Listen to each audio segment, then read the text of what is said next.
I'm Kathy Sanford, and I'm a professor in the Department of Curriculum and Instruction at University of Victoria. And I've been working with portfolios for at least the past 2 decades. First paper portfolios, and then electronic portfolios, and now digital portfolios. And just seeing the commonalities across all of those, why I've continued to do that, both in my teaching and in my research.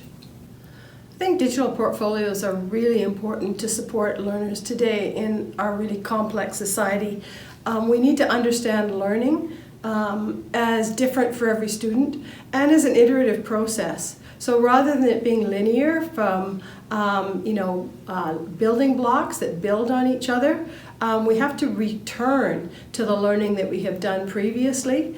It's a recursive kind of cyclical process. And so we need to recognize the processes in which we go through to get to where we're at. And we have to return to what we're doing. We have to reflect on our own learning and understand our learning processes. And I think by putting artifacts into a digital portfolio, it's a space where learners can all revisit what it is they're doing.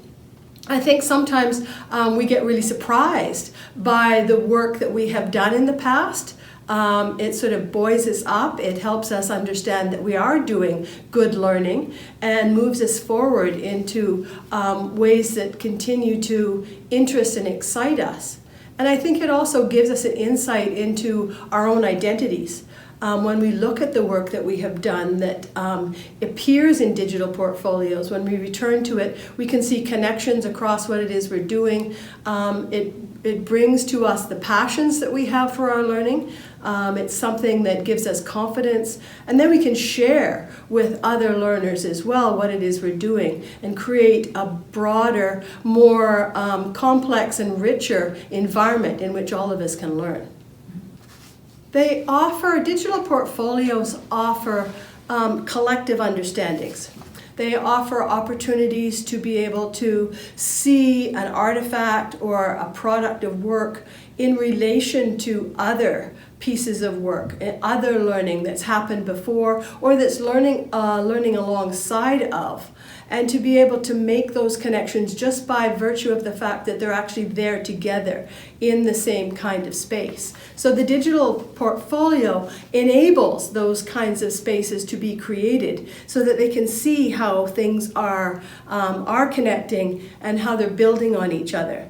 So the whole notion of complexity of learning really is supported by digital portfolios. It's not simple. It's not just a linear process where we build on our previous learning and then stop at some point. It's always ongoing. And so it enables us to think about problem solving, to be able to address the wicked problems of society. Those things that really need our attention and need our attention in a collective, deep, rich kind of way that the evidence that portfolios hold allows us to do. And it also helps us understand ourselves in our own learning process and our own implication in the learning process. So in today's world, which is really complex, there's lots of different messages coming at us all the time. We need to be able to take the time and the space to reflect on our own practice and to be able to adapt ourselves and not be waiting for some external force all the time to be telling us what to do next. Well, I think the first thing we need to do is change our mindsets about the purpose of assessment and the connections between assessment and learning, that they're really integrally bound, and there's not one happens first and then assessment happens after, but they happen in a very complex, iterative kind of way. And so until we understand that, the whole nature of learning, it becomes very difficult to actually understand why we would change the assessment practices. And to be able to value students' learning and knowledge and interests for themselves and not trying to reproduce a student in the same way as they reproduced all the other students that have come before them, but to allow for individuality and creativity to happen.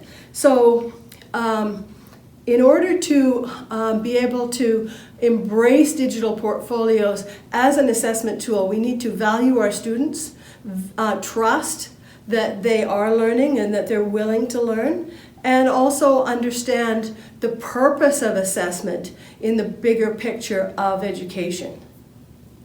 Digital portfolios offer opportunities for all students to be successful because digital portfolio is not a one-size-fits-all. It's a space where each individual learner creates their own space or has the opportunity to create their own space.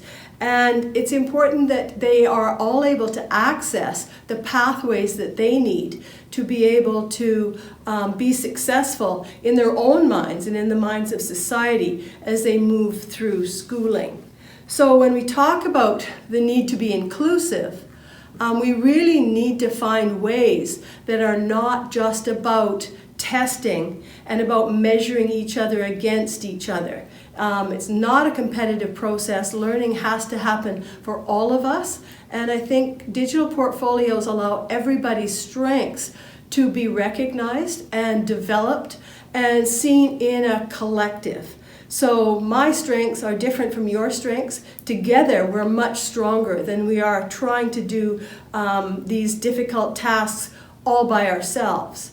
And digital portfolios allow us to recognize the strengths of each person because we're not trying to all aim for exactly the same goal at the same time.